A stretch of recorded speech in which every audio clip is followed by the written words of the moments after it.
جہاں مخلوق کو خالق سے جوڑنے کا عمل آخری اور عالمی نمائندہ خدا کے ہاتھوں انتہا کے کمال اور خوبی کے ساتھ جاری تھا۔ نبی کا شہر آج بڑا بارونق تھا، بڑا آباد و شاداب تھا، ہر طرف اہل کلمہ باعث شوکت تھے۔ کتنے لوگ اپنی 50، 60 اور 70 سالہ زندگی میں پہلی بار اپنے نبی کا شہر دیکھ رہے تھے۔ کیوں دنیا جنان زیر و زبر نہ ہو جائے؟ آخر محمد عربی صلی اللہ علیہ وسلم کی مسجد میں سیاہ کاروں کا ورود ہو رہا ہے، حجرہ عائشہ پر بے عملوں کی آمد ہوئی ہے، سنہری جالیوں سے تارکین سنت کا گزر ہو رہا ہے، ہزاروں لاکھوں کے لیے افطار کے دسترخوان سج رہے تھے، سکری، کھجور، دہی، دقہ اور بھی چند چیزیں توافر کے ساتھ تھیں، زمزم بھی ہر روزے دار کو بسہولت مل رہا تھا۔ ہم کو تو یہ افطار ایسی بھائی کہ پھر ہوٹل کی تلی بھنی افطار کی آخری روز تک رغبت نہ رہی۔ ہم لوگوں کو آئے 1 ماہ ہونے والا تھا جو چند حسین ساعتوں کی طرح گزرا تھا۔ کھانے کے بعد کھلی فضا میں چائے کا دور چلا، کیا خوب مجلس تھی۔ اس چائے کا ذائقہ تو اب یاد نہیں، لیکن اس محفل کی مٹھاس آج تک تازہ ہے۔ بسم اللہ الرحمن الرحیم۔ ارض مقدس پر ماہ مقدس کی روداد، بقلم احسن ریحان، قسط نمبر 2۔ اب یہ مسافرین ساحل مراد سے ہمکنار ہو رہے تھے، اپنی آرزوؤں کی تکمیل اور خوابوں کی تعبیر پانے لگے تھے۔ بس کے پہیے مدینۃ الرسول کی مقدس سرزمین پر دوڑنے لگے تھے۔ اطراف و جوانب میں کھجور کے درخت لہلہا رہے تھے۔ 21ویں صدی کا یہ مدینہ اگرچہ ہو بہو ایسا نہیں تھا جیسا کہ سیرت کی کتابیں اور ہجرت کی داستانیں پڑھ کر بچپن سے ذہن میں بسا تھا، جو 14 صدیوں پہلے کا مدینہ تھا، جہاں کچی سڑکیں تھیں، مٹی کے مکانات، پھوس کے چھپر، کھجور کے ستون اور سنگریزوں کا فرش تھا، جہاں اونٹوں کے قافلے اور گھڑ سواروں کی ٹولیاں تھیں، جو کچے گھروں اور جھوپڑیوں والی ایک سادی سی بستی تھی، جہاں دنیا کے افضل ترین لوگ بستے تھے، جہاں آخری نبی بنفس نفیس موجود تھے اور ان کے جانثار پروانے جا بجا رواں دواں تھے، جہاں انصار و مہاجر شیر و شکر تھے، جہاں ہر کوئی سادہ و بے ریا تھا، ہر فرد بے لوث تھا، ہر دل کینہ کپٹ سے صاف شفاف تھا، ہر چہرہ نور ایمانی سے چمکتا دمکتا تھا، جہاں آداب ابدیت کی بجاوری کے ساتھ اسرار جہاں بانی سکھائے جا رہے تھے، انسانوں کو انسانوں کی غلامی سے نکال کر خالق کائنات کی غلامی میں دیا جا رہا تھا، جہاں اسلام کا نظام نبی اسلام کے ذریعے رواج پا رہا تھا، جہاں خدا کے بول اتر رہے تھے، جہاں نبی امی تعلیم انسانیت، تزکیہ نفوس اور تہذیب خلق کے فرائض انجام دے رہے تھے، جہاں صحابہ رسول اطاعت و سپردگی کی تاریخ رقم کر رہے تھے، جہاں منافقوں، مخالفوں اور اسلام سے محروموں سے بھی حسن سلوک تھا، ان سے ہمدردی و غمخواری تھی۔ قصہ کوتاہ جہاں مخلوق کو خالق سے جوڑنے کا عمل آخری اور عالمی نمائندہ خدا کے ہاتھوں انتہا کے کمال اور خوبی کے ساتھ جاری تھا۔ آج یہ سب اگرچہ ماضی کا حصہ اور 14 صدیوں پرانا قصہ تھا، لیکن اپنی جامعیت و ابدیت، ہمگیری اور انقلاب آفرینی و عدیم المثالی کے سبب بالکل تر و تازہ، تابان و درخشاں اور تاثیر و تجدید سے بھرپور تھا۔ ہم تمام کی آنکھوں میں بسا اور زائرین و مزورین کی زبانوں پر سجا تھا۔ اب ہر لمحے کاشانہ نبوی سے قربتیں بڑھ رہی تھیں، ہم سفران حجاز کی آنکھیں چمک رہی تھیں، ان کے دل وجدانی تھے اور ان کی زبان ہمدانی۔ کچھ دیر میں شار قربان پر ایک ہوٹل کے قریب بس رک گئی، ہم لوگ اترے، افطار کا وقت قریب تھا، چنانچہ ریسپشن پر کمرہ حاصل کرنے کے تمام معاملات طے کیے اور دیگر ضروری امور سے فارغ ہو کر افطار کے لیے ڈائننگ ہال کا رخ کیا۔ وہاں ہندوستانی ذوق کی رعایت میں کٹے ہوئے پھلوں اور شربت کے علاوہ تلی بھنی چیزیں بھی بکثرت موجود تھیں۔ افطار کے بعد ہوٹل پر ہی نماز ہوئی، پھر آستانہ رسول پر حاضری اور تراویح کے لیے ہم لوگ پیدل ہی روانہ ہو گئے۔ ہوٹل اور مسجد کا فاصلہ 15 منٹ کا تھا، راستے وسیع و عریض تھے اور عمارتیں بلند و بالا۔ رمضان کی رونقیں بھی تھیں اور مقام کی برکتیں بھی۔ ہر طرف رہائشی ہوٹل اور پاکستانی و مصری کھانوں کے ریستوران تھے۔ سامان تجارت سے لدی چھوٹی بڑی دکانیں بھی جا بجا مثل قندیل روشن تھیں، جن سے پاکستانی لوگ پکار پکار کر راہگیروں کو بلا رہے تھے۔ ان میں اکثریت کھجور فروشوں کی تھی۔ نبی کا شہر آج بڑا بارونق تھا، بڑا آباد و شاداب تھا، ہر طرف اہل کلمہ باعث شوکت تھے۔ ایک بڑی تعداد مسجد رسول کا رخ کیے ہوئے تھی، ان کے قدم بڑی تیزی سے اٹھ رہے تھے، ان کی نگاہیں بڑی عقیدت مند تھیں۔ کتنے لوگ اپنی 50 60 اور 70 سالہ زندگی میں پہلی بار اپنے نبی کا شہر دیکھ رہے تھے، وہ شہر جو آج بھی بڑا دلگیر تھا، بڑی جاذبیت، بلا کی تسکین اور سرور سے معمور تھا، جس کی فضائیں آج بھی منور و مجلہ تھیں، جہاں باد صبا کے ورتوں کا نرم و شیریں لمس میسر تھا، جہاں کی مٹی بھی سراپا شفا تھی۔ ہم لوگ مسجد بلال کے قریب سے گزرتے ہوئے مسجد نبوی کی جنوبی سمت گیٹ نمبر 365 سے داخل ہوئے۔ حرم مکی میں انسان کی حاضری عبد بن کر ہوتی ہے، تو حرم نبوی میں امتی بن کر یہ حرم محمدی تھا۔ یہاں بھی اطراف عالم سے آنے والے مومنوں کا مجمع بھرپور تھا۔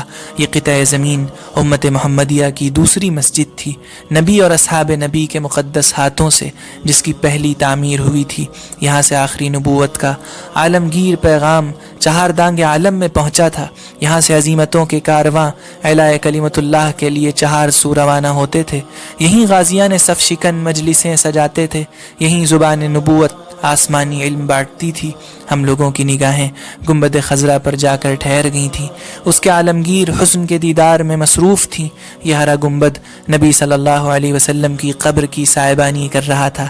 اس آستانے پر آتے وقت حصار ذات میں طوفان کیوں نہ اٹھے، مومنوں کے دلوں کی بستی میں کیوں ہلچل نہ ہو، کیوں وہاں زلزلے نہ آئیں، کیوں دنیائے جنان زیر و زبر نہ ہو جائے۔ آخر محمد عربی صلی اللہ علیہ وسلم کی مسجد میں سیاہ کاروں کا ورود ہو رہا ہے، حجرہ عائشہ پر بے عملوں کی آمد ہوئی ہے، سنہری جالیوں سے تارکین سنت کا گزر ہو رہا ہے۔ وہاں تو عمر بن خطاب جیسا پرجلال و باغیرت اور باحمیت صحابی بھی آرام فرما ہے، وہاں تو صدیق سا وفادار و جانثار ساتھی بھی سکونت پذیر ہے۔ وہاں ہم ہندیوں کی کیا بساط، اور پھر وجہ تخلیق عالم امام الانبیاء صاحب قاب قوسین رسول خدا جناب محمد صلی اللہ علیہ وسلم بھی اپنی مکمل حیات و زندگی کے ساتھ بنفس نفیس وہاں موجود ہیں۔ آنے والوں کا سلام سن کر خود جواب دے رہے ہیں۔ دل نے یک بیک سرگوشی کی کہ کیا یہ مقام معمولی ہے، کیا یہ اعزاز ہم سے بالا تر نہیں، کیا یہ سعادت داد و دہش کی انتہا نہیں۔ سدا شکر اس خدا کا جس نے یہ زیارت جلیلہ اور سعادت عظمیٰ نصیب کی۔ ہم اور عدیل بھائی ساتھ تھے اور اس ہجوم کا حصہ بن چکے تھے جو باب السلام سے داخل ہو کر عاشقانہ و غلامانہ سلام پیش کر رہا تھا، ٹپکتے آنسوؤں اور لرزتے دلوں کے ساتھ، قرار و بے قراری کے ہمراہ، زبان بے زبانی اور حزن و مسرت کے ہمدم، شرطا کی تنبیہوں سے چار و ناچار خرام رفتاری کے ساتھ گزرا جا رہا تھا۔ پھر صحن مسجد میں یہ بانصیب بھیڑ قبلہ رو ہو کر دعا گو ہوئی۔ بظاہر یہ ایک ہجوم تھا جو مواجہ رسول پر حاضر ہو رہا تھا، لیکن دراصل ہر ایک اپنے ہمراہی سے بیگانہ تھا اور تنہا تھا۔ ایسا کیوں نہ ہوتا، یہاں تو ساری توجہات و عنایات خدا اور نبی خدا کے لیے مخصوص ہوتی ہیں۔ اب مدینہ منورہ ہم لوگوں کو نصیب تھا۔ یہ دن بڑی تیزی سے گزر رہے تھے۔ مسجد نبوی تراویح اور قیام اللیل کی برکتوں میں ڈوبی ہوئی تھی۔ اہل اسلام مسجد کے چپے چپے اور گوشے گوشے میں موجود عبادتوں میں مصروف تھے۔ کوئی تلاوت قرآن، کوئی ذکر و اوراد اور کوئی صلاۃ و سلام میں مگن تھا۔ سب اپنی اپنی آرزوؤں کی برابری کے لیے بے چین تھے۔ سب عالم بالا میں قبولیت کی بھیک مانگ رہے تھے۔ وہیں افطار کی فرحتیں بھی تھیں۔ ہزاروں لاکھوں کے لیے افطار کے دسترخوان سج رہے تھے۔ سکری، کھجور، دہی، دقہ اور بھی چند چیزیں توافر کے ساتھ تھیں۔ زمزم بھی ہر روزے دار کو بسہولت مل رہا تھا۔ ہم کو تو یہ افطار ایسی بھائی کہ پھر ہوٹل کی تلی بھنی افطار کی آخری روز تک رغبت نہ رہی۔ عدیل بھائی کا ہر جگہ ساتھ تھا۔ کبھی مسجد قباء کے لیے پیدل ہی نکل جاتے اور وہاں کی افطار کرتے۔ قباء کے باشندے اور ان کے نوخیز بچے باسرار اپنے اپنے دسترخوانوں پر دعوت دیتے، بلا بلا کر افطار کے لیے بٹھاتے۔ اس کے بعد وہی عربی طلسماتی آواز گونجنے لگتی۔ کلام عربی امام عربی کی فصیح زبان پر جاری ہوتا۔ نماز کے بعد اطراف کی سیر کرتے۔ عطر میں ڈوبے ہوئے دودھیا جبے میں ملبوس مدینی لوگوں سے ملاقاتیں ہوتی۔ عدیل بھائی کے بیگ سے چاکلیٹس اور ٹافیاں بھی نکل کر پھول سے بچوں کو ملتی رہتی۔ اسی دوران ایک عرب نژاد نے بتایا کہ وہ حضرت ابو ذر غفاری کی نسل سے ہیں، یا ابو ایوب انصاری رضی اللہ عنہ کی طرف نسبت کی تھی۔ بہر صورت ان کی عقیدت دل میں گھر کر گئی۔ متعدد بار قباء کی وہ دوگانہ نصیب ہوئی جو نیکیوں کے شیدائی یاران رسول کے دور ہی میں رسول خدا کی زبانی اہل مدینہ کا عمرہ قرار پائی تھی۔ بقیع الغرقد میں بھی ایک روز فجر کے بعد جانا ملا، جہاں 10,000 صحابہ رسول، اہل بیت اور نہ جانے کتنے عباقرہ وقت غزالی زماں اور جنید دورہ آرام فرما ہیں۔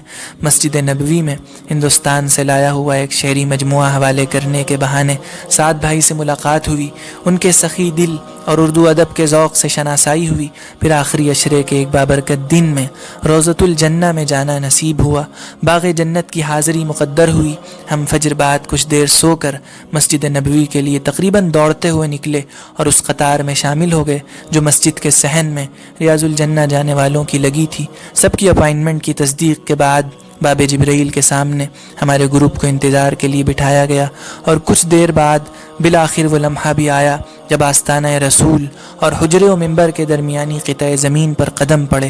ما بین بیتی و ممبری روضۃ من ریاض الجنہ کے الفاظ میرے ذہن میں گردش کر رہے تھے، جو کہ کم و بیش 14 صدیوں پہلے آخری نبی کی زبان سے کہلوائے گئے تھے اور امت کی ثقہ ہستیوں کی زبانی ہم تک پہنچے تھے۔ آج صدیوں کے بعد ہندوستان کا ایک محروم عمل اس جگہ کھڑا تھا۔ وہ دور کتنا مبارک تھا اور یہ کس قدر آلودہ، وہ معاشرہ کتنا پاکیزہ تھا اور یہ کس قدر مسموم۔ آج اہل ایمان ہی کس قدر گمراہ ہیں، کتنے مروب و مغلوب ہیں، اپنی تاریخ سے بیگانے ہیں، اپنی عظمت رفتہ سے ناآشنا ہیں، اپنے نبی کے مزاج سے نابلد ہیں، ان کے مشن سے سبکدوش ہیں، ان کی فکر سے پہلو تہی کے مرتکب اور ان کے دل سے اور ان کے درد دل سے خالی ہیں۔ لیکن بئی ہم اسی معاشرے سے نکل کر آنے والے کچھ خوش قسمت امتی آج ممبر رسول کے سامنے عبادتیں انجام دے رہے تھے، صبح گردانی اور دعا و الحاح میں مشغول تھے۔ یہ شاید آخری دور کے لوگ تھے کہ ان کے اور دور نبوی میں 14 صدیوں کا فاصلہ تھا۔ یہ بت پرستوں کے ملک سے آئے تھے، یہ دور جدید کے فتنوں کے بالمقابل جی رہے تھے، یہ دجالی ہتھ کنڈوں میں گھرے تھے، ان کے عمل تھوڑے تھے، ان کے ارادے کمزور تھے، ان کا ایمان مخدوش تھا اور ان کا اسلام آزمائشوں سے گھرا تھا۔ نئی دنیا کے دشمنان اسلام ان کے وجود کے دشمن تھے، ان کے شاعر کو کچل رہے تھے، ان کے قبل اول میں صنم سجا رہے تھے، اس کے دلیر محافظوں کا لہو چوس رہے تھے، وہ ان کے خون کے پیاسے اور ان کی بیداری سے خائف و لرزاں تھے۔ لیکن بعید نہیں کہ آج اس بھیڑ میں اولیاء خدا بھی ہوں، بے داغ دامنوں والے اور نیکیوں میں زندگی گزارنے والے بھی ہوں، خدا کے مقرب اور نبی کے سچے پکے دیوانے بھی ہوں۔ بلا شبہ حقیقتیں تو خدا ہی کے علم میں ہیں۔ کافی دیر ہمیں یہ مبارک مقام میسر رہا، انتظامی تقاضوں کے سبب مزید رکنا ممنوع تھا، لیکن دل تا حیات کھڑے رہنے پر مصر تھا۔ باہر کیف ہم روضۃ الجنہ سے باہر نکل آئے۔ کچھ صبحوں کے بعد ایک صبح عید الفطر کی خوشیاں سمیٹ لائی۔ مسجد نبوی تکبیر و تحلیل سے گونج اٹھی۔ آدھی رات سے ہی ہم لوگ نئے کپڑے پہن کر عید کی نماز کے لیے نکل گئے تھے۔ انسانوں کا ہجوم بحر بے کراں کی مانند امنڈ آیا تھا۔ مسجد میں تو جگہ کیا ملتی، سقیفہ بنو ساعدہ کے قریب بھی پہنچنے میں خاصی محنت صرف ہوئی۔ عورتوں، مردوں، بچوں اور جوانوں کی بھیڑ تھی جو ہر چہار سو صف بستہ تھی۔ سب اپنے نبی کے شہر میں، اپنے نبی کی مسجد میں، اپنے نبی کے ہی حکم سے آئے تھے۔ اب باران رحمت بھی بڑی لطافت اور نرمی کے ساتھ ہونے لگی تھی۔ یہ مجمع اسلام کی شوکت کا مظہر تھا، اہل اسلام کی یکجہتی کا نشان تھا۔ کچھ دیر بعد نماز ہوئی اور نماز کے بعد معانقوں اور ملاقاتوں سے مدینے کی وہ زمین سج دھج گئی۔ فضائے بسیط میں خوشیوں کی آمیزش اور دل و جنان پر مسرتوں کی بارش ہوئی۔ نماز پڑھ کر ہوٹل آئے۔ یہاں الہند ٹور کی طرف سے عید کی تمام روایتی پکوان سجے تھے۔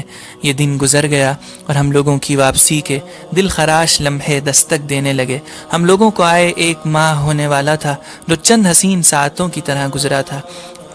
ایک شام جب ہم جامعہ اسلامیہ مدینہ منورہ سے حرم لوٹے تھے، یونیورسٹی کی خوبصورت مسجد میں نماز پڑھی تھی، وہاں کے طالبوں سے گفتگو کی تھی اور وہاں کی علمی زندگی کو دیکھنے کا خواب پورا کیا تھا، تو احمد عبداللہ بھائی کی کال آئی۔ وہ انگلینڈ سے واپسی میں عمرہ کرتے ہوئے مدینہ منورہ تشریف لائے تھے اور آنے کی اطلاع دے رہے تھے۔ پھر اسی روز عشاء کے بعد مسجد نبوی کے باہر ان سے ملاقات ہوئی۔ ان کے ہمراہ ایک صاحب اور تھے۔ ہم لوگ عشائیے کے لیے ایک ہوٹل کی میز پر جمع ہوئے، جبکہ میز احمد بھائی کے سامان ضیافت اور گوناگوں اشیاء خوردنی سے مالا مال تھی۔ کھانے کے بعد کھلی فضا میں چائے کا دور چلا۔ کیا خوب مجلس تھی، اس چائے کا ذائقہ تو اب یاد نہیں، لیکن اس محفل کی مٹھاس آج تک تازہ ہے، جب ہم لوگ نیم شب مدینے کی نرم ہواؤں میں گرم چائے کے بہانے محو گفتگو تھے۔